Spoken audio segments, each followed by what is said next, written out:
Hey, beautiful souls. Welcome back. Ever felt like being too nice brings more problems than good? In this video, we explore the unexpected downsides of excessive kindness, from expecting too much to neglecting yourself. But don't worry. We've got tips to help you set healthy boundaries without losing your caring nature. Learn how to navigate the challenges of generosity while taking care of yourself. Watch now to protect your well-being. Is it possible that being too kind and generous might actually harm you? This may seem like a strange question. After all, kindness and generosity are virtues that we're often told to aspire to. But, as with all things, there can be too much of a good thing. This brings us to the paradox of kindness. It's a concept that might seem counterintuitive at first glance. How could acts of kindness and generosity, traits we so often associate with goodness, potentially lead to harm? Well, the answer lies in the word excessive. When kindness and generosity are taken to the extreme, they can sometimes lead to self-neglect and vulnerability. Let us explore a little more into this. Imagine a person who is always giving, always putting others first, to the point where they neglect their own needs. They're always the one who volunteers, who steps in to help, who sacrifices their own time and energy for others. This sounds noble, doesn't it? But what happens when this person's own well-being starts to suffer because they're always focused on others? This is where the paradox comes in. Because while kindness and generosity are indeed virtues, they can also become a form of self-neglect if they're not balanced with self-care. Research has shown that excessive kindness can lead to burnout, stress, and even mental health issues. It's a bit like the safety instructions on an airplane. They always tell you to put on your own oxygen mask first before helping others. Why? Because you can't help others if you're not taking care of yourself first. The same principle applies to kindness and generosity. And then there's the issue of being taken advantage of. Unfortunately, there are people who prey on the kindness of others, who see it as a weakness to be exploited. This is another potential downside of excessive kindness and generosity. So, what's the takeaway here? Is kindness a bad thing? Of course not. But like anything in life, it needs to be balanced. It needs to be balanced with self-care and a healthy sense of self-preservation. While kindness and generosity are virtues, they can have a dark side when taken excessively. Let's go into the surprising ways excessive generosity can harm you. When we are constantly kind, we accidentally create a comfort zone for those who take advantage of our kindness, which may hinder their growth and development as they start to rely heavily on our kindness, much like a fledgling that never learns to fly because it is always fed. Take the case of Harry, a generous man who always helped his friends financially. Over time, his friends became relaxed and dependent on his generosity, neglecting their own financial responsibilities. This dependency not only affected their personal growth, but also strained Harry's relationships, creating an unhealthy dynamic. Excessive generosity can also lead to us being taken for granted. When we continuously give without setting boundaries, people may start to expect and even feel entitled to our kindness. Our acts of generosity, once appreciated, become unnoticed and unvalued, much like the case of Caroline, a dedicated teacher who spent extra hours tutoring her students for free. Her generosity was initially appreciated, but as it became a norm, her efforts were taken for granted, leaving Caroline feeling undervalued and disheartened. Lastly, the consequence of excessive generosity that we often overlook is burnout. Continually giving of ourselves, be it time, energy, or resources, can leave us emotionally, mentally, and physically drained. We can liken it to a candle burning at both ends.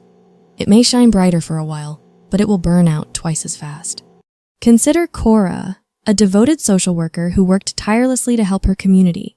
Her excessive generosity led her to neglect her own needs, resulting in severe burnout that affected her ability to serve her community effectively.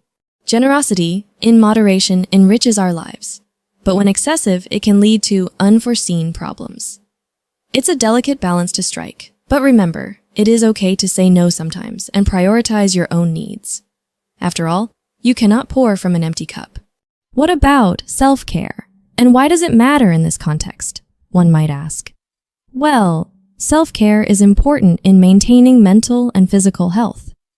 It's the act of taking time to attend to your own needs, ensuring that you are in a good place physically, emotionally, and mentally. When we excessively extend ourselves to others, we risk neglecting our own needs. This, in turn, can lead to adverse health effects. It's a bit like being on an airplane when the oxygen masks drop down. When we excessively extend ourselves to others, we risk neglecting our own needs. This, in turn, can lead to adverse health effects. It's a bit like being on an airplane when the oxygen masks drop down. You're always told to secure your own mask first before assisting others. Why? Because you can't help anyone else if you yourself are struggling for breath. The same principle applies to kindness and generosity. Research supports this. A study published in the Journal of Health and Social Behavior found that individuals who consistently put others' needs before their own reported higher levels of stress and poorer mental health. Another study from the University of Pittsburgh observed that people who frequently suppress their own needs to accommodate others are more likely to experience symptoms of depression. These findings highlight the importance of self-care in maintaining our mental health. But it's not just about mental health. Physical health can also take a hit when we do not practice self-care. Chronic stress, which can arise from neglecting our own needs, has been linked to physical illnesses like diabetes and heart disease, according to research published by the American Psychological Association. So, what's the takeaway here? It's this. Self-care is not just about spa days and bubble baths, although those can be part of it. It's about ensuring that we're taking care of our minds and bodies so we can be the best versions of ourselves. It's about setting boundaries and understanding that it's okay to say no when we need to. And remember, when we take care of ourselves, we're not just benefiting us.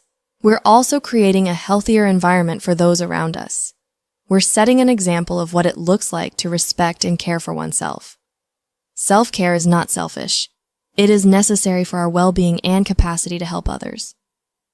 It is a foundation of living well and an important component in spreading kindness and generosity without losing ourselves in the process. How can you keep your kindness from being taken advantage of? A good question. It is important to understand that protecting your kindness is not about hardening your heart, but rather about teaching yourself some important skills. Let's look at some effective strategies that can help you avoid abuse. Firstly, setting boundaries is most important. Visualize your kindness as a beautiful garden.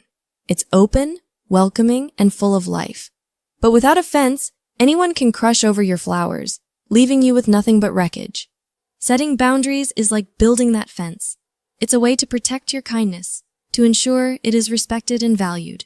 Now you might wonder, how can one set these boundaries? It starts with understanding your limits. Be aware of what's acceptable to you and what isn't. Communicate these boundaries clearly and assertively. And remember, it's perfectly fine if they evolve over time as you grow and learn. Secondly, learn to say no. This, without a doubt, is one of the hardest lessons for kind-hearted people. Saying no can feel like a betrayal of your nature. But remember, every time you say yes to something you don't want to do, you're saying no to yourself. You're saying no to your own needs, desires, and well-being. So, practice saying no. Start with small things and gradually, you'll build up the courage to say no when it really matters. Lastly, practice awareness. Not everyone who asks for your help genuinely needs it. Some might simply be taking advantage of your kindness. Discernment is about understanding the difference. It's about asking yourself, is this person genuinely in need, or are they simply taking advantage of my kindness? To illustrate, consider the case of a friend who consistently asks for financial help, but never seems to improve their situation. This could be a sign that they're taking advantage of your kindness, rather than genuinely seeking help. Being kind doesn't mean you should allow yourself to be used. It's necessary to protect your well-being. Remember, your kindness is a gift, but it's up to you to decide who deserves it. Be kind, but also be wise. Before helping others, you must first help yourself. This is a fundamental truth that we often forget in our efforts to be kind and generous. Prioritizing self-care is not about being selfish, but about ensuring that we have enough energy, both physically and emotionally, to extend our kindness to others. So, how do we do this? First, set boundaries. It's okay to say no when you're overwhelmed. This doesn't make you any less kind. It simply means you're protecting your well-being. Second, take time each day for activities that recharge you. This could be anything from reading a book to taking a quiet walk in nature. Third, remember to nourish your body with healthy foods, get plenty of sleep, and engage in regular physical activity. These are the building blocks of well-being. Finally, nurture your mental health. Seek professional help if needed. Never neglect the whispers of your mind. Remember, you cannot pour from an empty cup. Prioritize self-care and watch your ability to contribute grow abundantly. In conclusion, while kindness and generosity are indeed admirable traits, they must be balanced with self-care. Let's recap. We've journeyed through the paradox of kindness and the pitfalls steeped in excessive generosity. We've explored how being too kind can lead to unrealistic expectations and the potential harm it can bring. We have talked about the importance of self-care, which is an essential shield protecting our well-being. It is not selfish. Rather, it is a necessity, a fuel that allows us to be kind without draining ourselves. We have also talked about avoiding abuse, which is an important skill in navigating the seas of human relationships. Remember, prioritizing self-care is not about neglecting others. It's about ensuring you're not neglecting yourself. It's about finding the harmony, the balance between giving and receiving, between kindness to others and kindness to oneself. Let's continue this conversation. Share your thoughts and experiences in the comments below.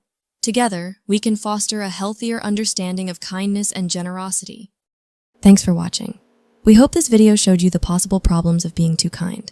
Remember, it's important to balance kindness with self-care.